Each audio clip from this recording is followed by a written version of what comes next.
St-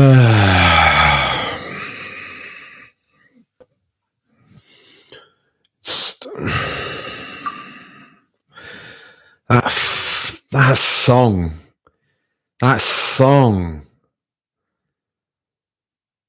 No London forever, whatever the weather. It's mawkish, awful, contrived. Oh, that song. The song is it's just insult to injury.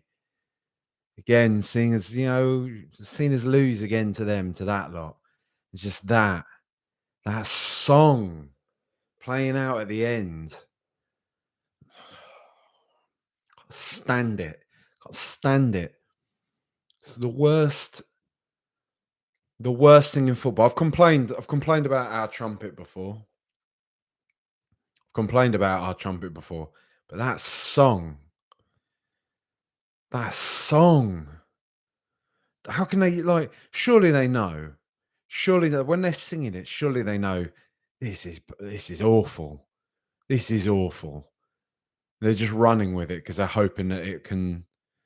Oh, I don't know. An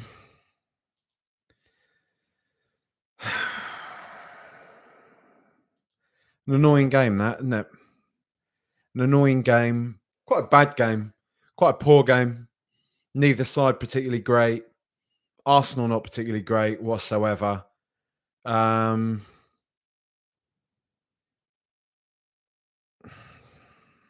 Frustrating. Frustrating to come through those two cup ties. I mean, Tamworth wasn't very good, was it? But we still got there. But we were really good in that Liverpool game. And just really, it's just frustrating because it's provided that little bubble, hasn't it, of like winning a couple of games, and you think, oh right, well, it's kind of all right again, and then getting plunged back into the league, and remembering, oh no, we're in dire straits in the league. Like we're really, really not in a good place at all. I know it's Arsenal away. I know people. I know already. I know some. I know. Look, if you want to sit there and just say it's Arsenal away, what we were expecting, just don't bother listening to this, and just, do you know what I mean? I don't need to hear it. Nobody needs to hear that. Because I would question you if you're going into a North London derby thinking, well, we've definitely lost this. So if you hope for anything else, then what's the point? What's the point of you following this team or this manager generally? The people that sort of say that type of stuff. Really frustrating. It's just frustrating to lose to them again, isn't it? Sat on 24 points now, level with Crystal Palace, Manchester United with a game in hand. Yeah, it's not good, is it? It's not good. We've got to start picking up some wins somewhere. We have to start picking up some wins somewhere. And I get it. I know, like, despite what I just said, I know the Emirates away, Arsenal away is not the place where you start picking up wins. But it would have been nice if we'd been able to just at least fight back for a draw in that. Arsenal. The reason why this is frustrating, the reason why I feel particularly irked tonight, is that Arsenal weren't even good. Like, they get the spoils from this. They get to like mug us off all week and all this type of thing. It's as if we didn't have to endure Ali McCoist, who I always complain about on here, who has such a soft spot for Arsenal, right? Such a soft spot for Arsenal. Was digging us out all night. You got Rio Ferdinand sort of, chiming in every so often. Not particularly complimentary of Tottenham either, but whatever. I don't know. You can just feel like the groundswell of opinion is for them to win it. If it's not going to be Manchester City, it's going to be them. It's funny. It seems like they're even more sort of the neutrals choice. I'm trying to think about Ali McCoist's what are his allegiances, Rangers, wouldn't he? So yeah, maybe if he's lumping Liverpool and Celtic in together, maybe that's kind of why he's a bit more Arsenal. I don't know. You know what I mean? It's a bit of kinship there, isn't there? Celtic and Liverpool. I don't know. Rio, yeah, Rio's not going to want Liverpool to win the league, but then you'd argue he doesn't really want Arsenal to win the league either. But look, I don't know. It's not my concern tonight. Concern is Tottenham have lost again. We've lost the North London derby. Arsenal weren't even good.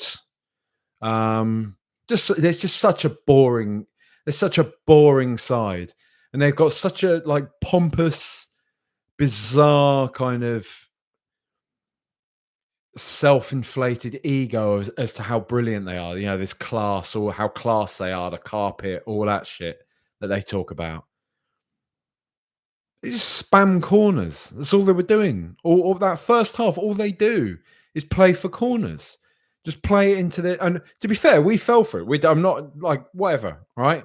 Like if they want to do that, fine. It's boring, and they can have people call them boring. They should take that, but they don't. That's the thing that's irritating. But we just fell for it time and time and time again. They play the ball into the corners, and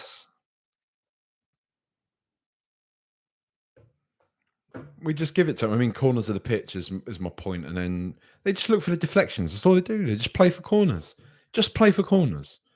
I thought Kinski handled most of their corners pretty well. We cannot defend corners to save our lives, but Kinski did his best. I thought he was. There's plenty of people who weren't good for that second goal, and he was one of them. That was disappointing, but you know, I'm not here to dig him out. He's a good player. That's just really frustrating. It's really frustrating because we had periods of like looking all right. Certain players who look really good. Bergvall, who I was talking about not being ready, was brilliant tonight. One of our best players. Jed Spence, brilliant for the most part. Got caught out of position a couple of times, but it's fine. He's learning, and I think he was good. Archie Gray, an outrageous footballer, truly outrageous player. I don't think there's many more who can really, really leave that game.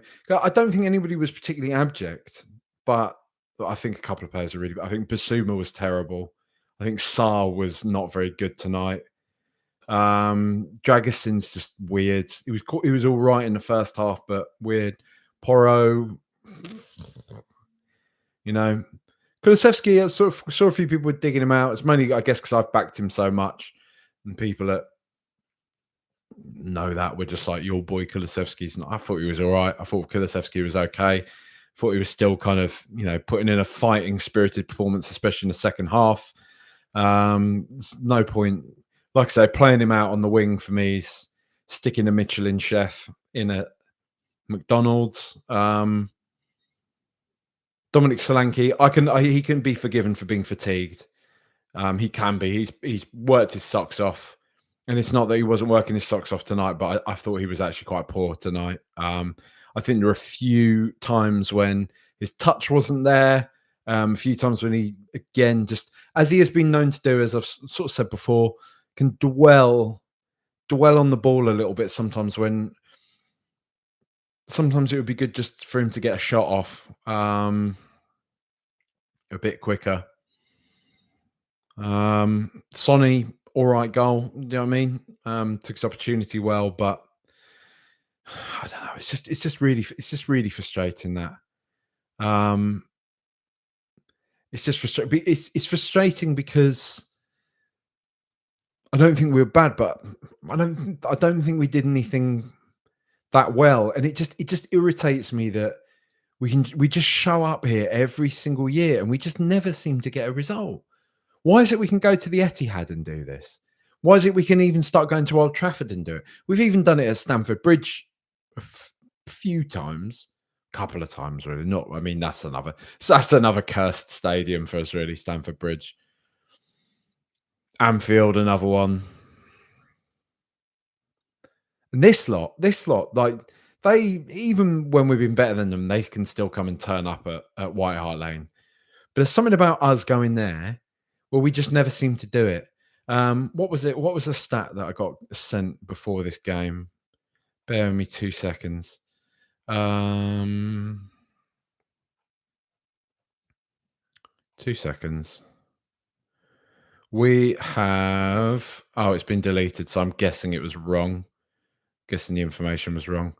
Um, it was something like 4 wins in like 80, 90 something attempts away at Arsenal, which is quite disgusting. Um,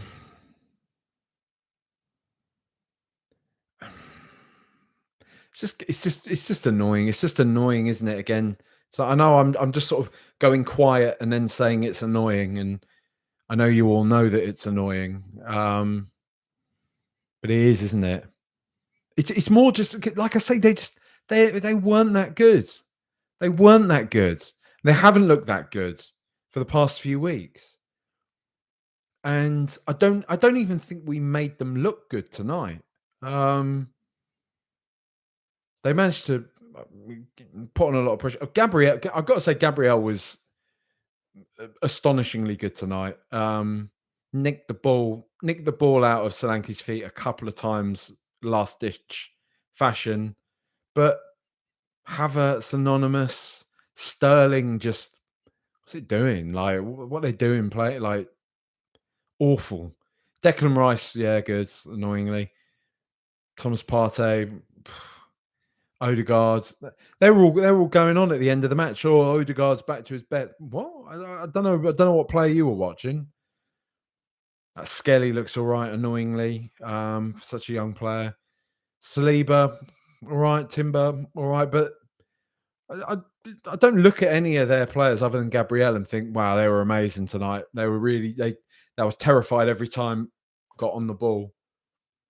No, not really. We just didn't. We just ultimately didn't create enough. We didn't create enough. We didn't create enough dangerous opportunities. James Madison. We can talk about that in the second half, but I'm getting increasingly sick of him as it goes on. What was the point? What was the point of that second half from him? Um, and starting to do that thing where he's pointing at everybody else and telling everybody else they're doing something wrong when he's mistimed a run or he's played a woeful ball to somebody, underhit a pass or something. It's always that when they start doing the pointing at everybody else, that's when you know it's not good. I mean, the fact he got dropped from the starting lineup for this game shows you that his Tottenham career's on the rocks, and sooner we can sell him, get a bit of money out of him, I think the better, in my opinion. Brennan Johnson, just such a meek player. What a meek, pointless player, man. Like coming on that second half, just I didn't even realize. Genuinely, it's not even like the Yadar joke. Didn't even realize he was playing. Like what a pointless performance from him. Couldn't even turn up against Tamworth. It's Brennan Johnson. I don't care if he's the got the second most goal contributions in our team this season. He does nothing. He does nothing. And I made that comparison last time when you saw somebody like Aaron Lennon, who perhaps didn't have as prolific an end product as Brennan Johnson, who was just 10 times the player he is. And it's just pointless, man. I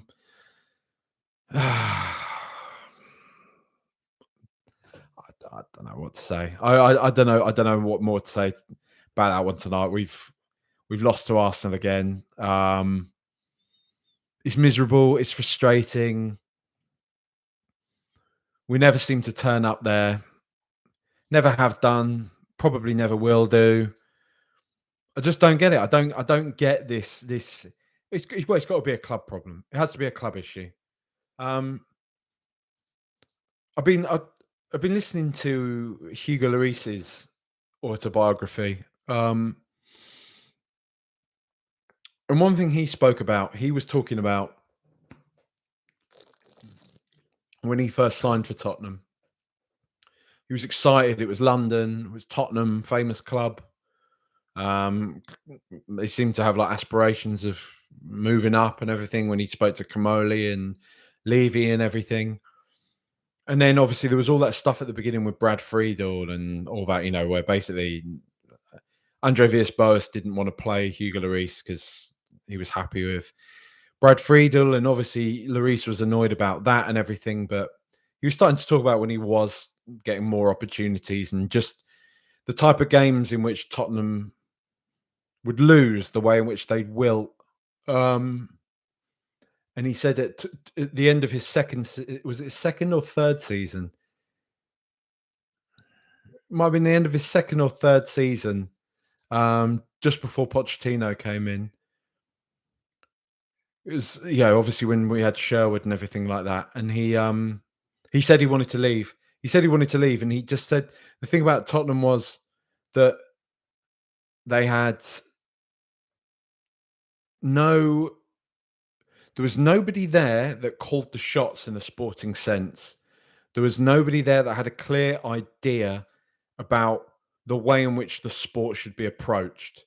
And then he goes on to say that, but then they told him that Maurizio Pochettino was coming in.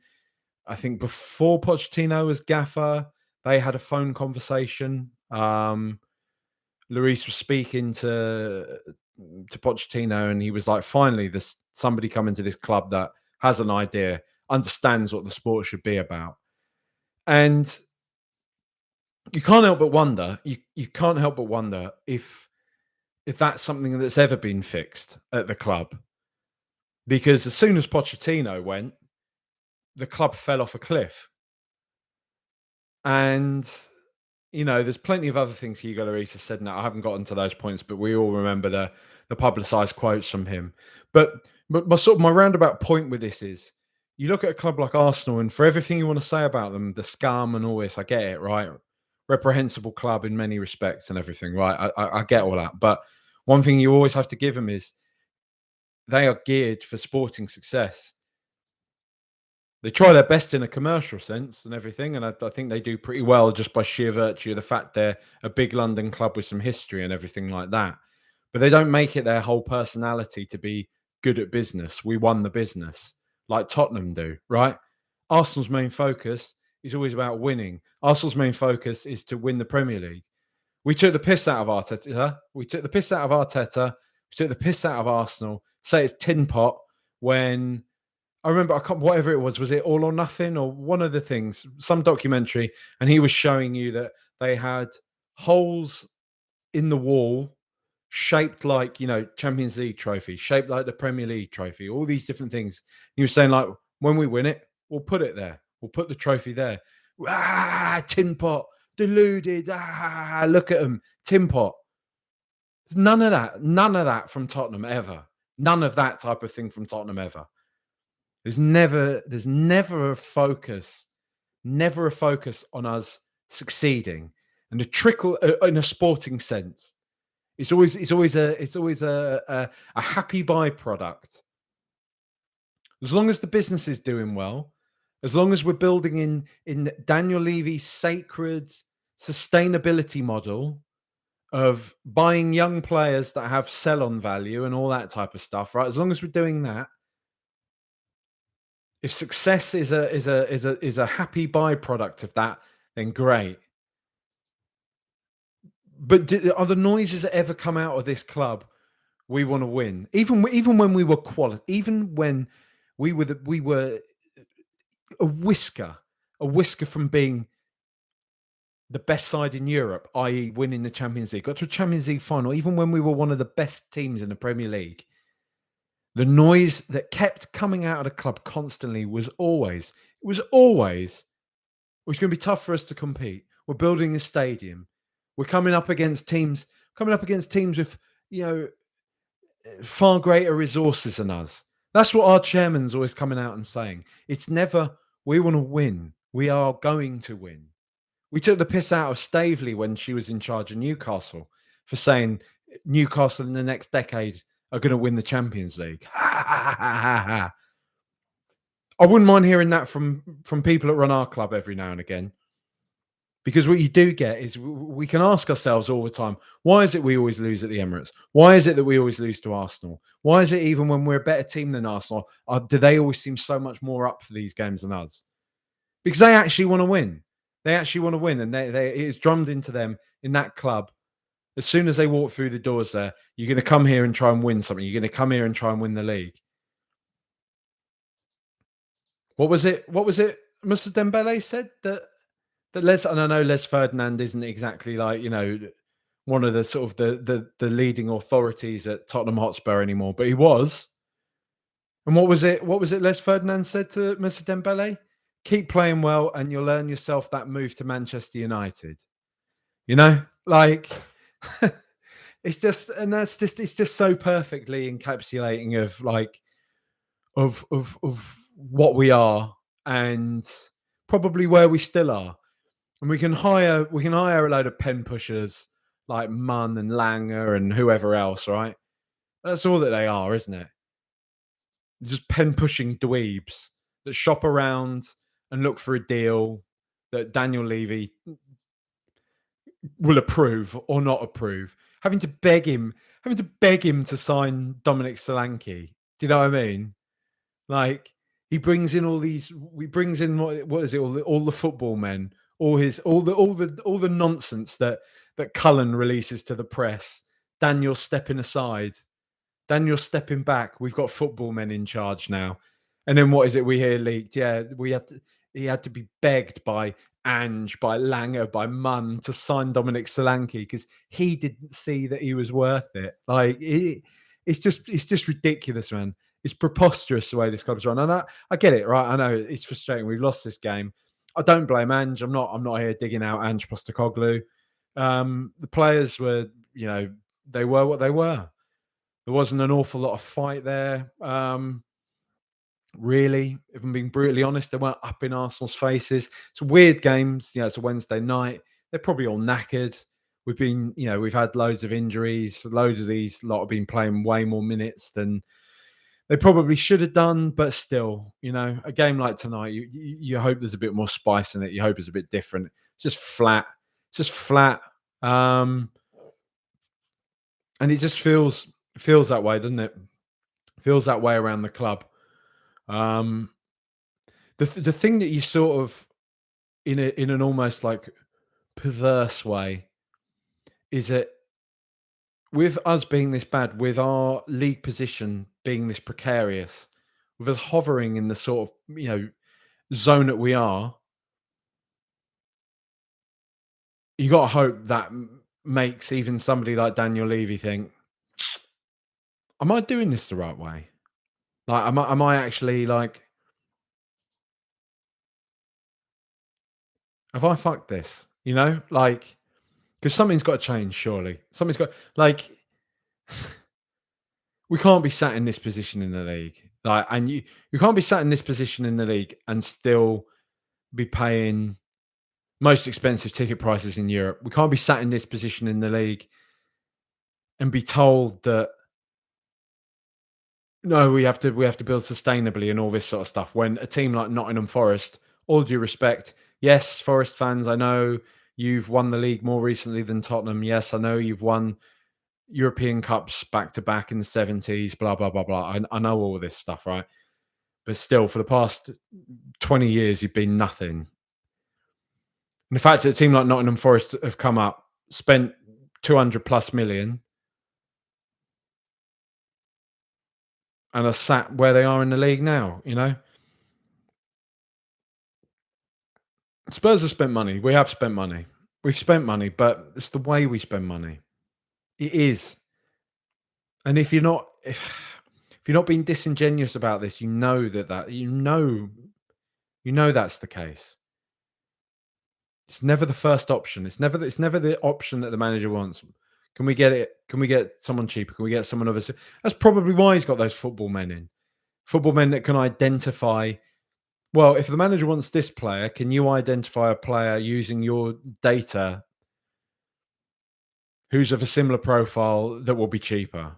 That's what it's all about. It's not about being progressive. It's just about bottom line every time. That's all it is with this club. And it's just, 13th in the league, 13th in the league, limping out of another North London derby. Them sat second in the league. We had a nice few years, didn't we, where we were allowed to at least believe the tide was turning and we were the better side. But it just seems to be that we obviously had luckily inherited Harry Kane and all that, but also just had a truly exceptional manager that, yeah, you know, managed to elevate us way past wherever we were supposed to be. But I don't know, man. This is miserable. I'll do the players. Kinski was good. He dominated in the air tonight for the most part. We're awful. Like I say, we're awful at defending corners. He was good. I think he could have done better for the second goal. I think it maybe took a little bounce, didn't it? Trossard hit it quite well. One of those that sort of was going quickly along the ground, and it sort of bounced a little bit. But I don't think Vicario concedes that. Gut feel. Um, Good performance though. Nearly got in trouble a few times, didn't he? With his kicking, passing out from the back, but we passed it back to him too much, man. But still, yeah, nearly got in trouble, but managed to navigate his way around all that. Pedro Porro, probably tired and all that. I don't know what his injury. It looked horrible. He got sent, didn't he, by Trossard in that first half. There's part of me it feels like he just sort of stayed down because he was embarrassed. Like genuinely speaking, I do sort of feel like he was, yeah, maybe just a bit embarrassed. Dragosin, I think he was okay, but he's not good enough, is he? I don't think he's good enough. I know he's a backup defender, but he just doesn't seem to be of the profile for this team, for this system, for this manager. I don't really get it. I don't really get what our data team, our football men were doing at that point when they signed him, really. Archie Gray, as I say, looking like a steal at £40 million. Wonderful, outrageous player. Outrageous player. Lovely touch. Always seems kind of calm under pressure. Strokes the ball about nicely. Knocked the ball out of play a couple of times actually when he was trying to clear it this evening, but we'll forgive him, won't we? We'll forgive him that. Lovely little player. Jed Spence, great. Again, I thought for all the reasons that we're always saying that he's great, technically good, quick, strong, tenacious, up in their faces. I think he did get caught out of position a couple of times, but nothing ever really too bad, too glaring. I think he was, all right.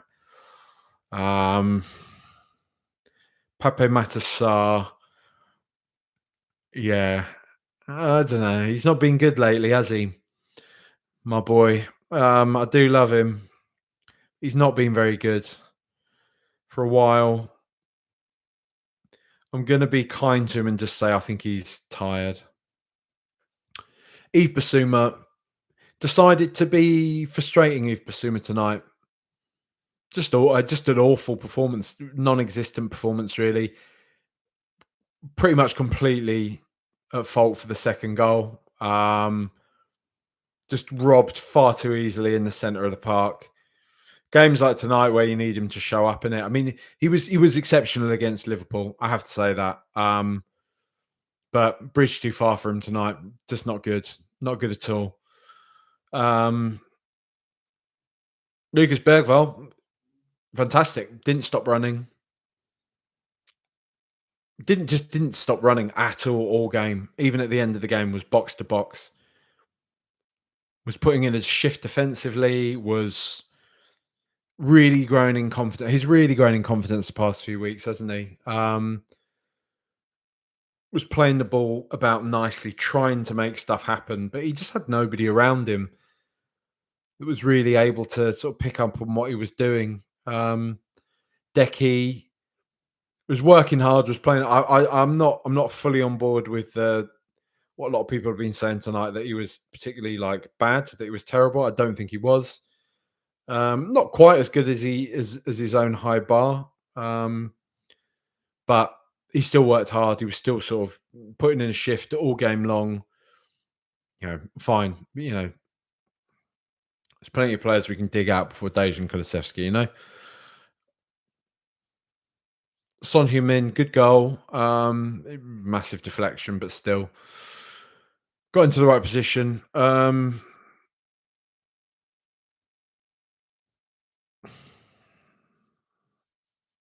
don't know. Maybe try playing him off Solanke for a bit. Right, give it a go. I just don't really know. Dominic Solanke, I didn't think was very good tonight at all. Like I say, I know people will say he didn't get any service. I think he did get a bit of service. I think he sometimes just needs to act a bit more instinctively. His touch let him down a few times tonight, but he's still a good player. A lot of credit in the bank as far as Dominic Solanke is concerned with me. Yeah. Brennan Johnson, I've already dug out. It's a bit pointless, isn't he? James Maddison, sell him. Just get rid. Not for me. Just sell him. Send him to Everton. Do you know what I mean? Richarlison, I was happy to see him come back. Happy to see him come onto the pitch. I thought he was quite good. Whipped a couple of decent passes, couple of crosses over into the box and everything, didn't he? Towards the end of the game. Hopefully we'll see more of him soon.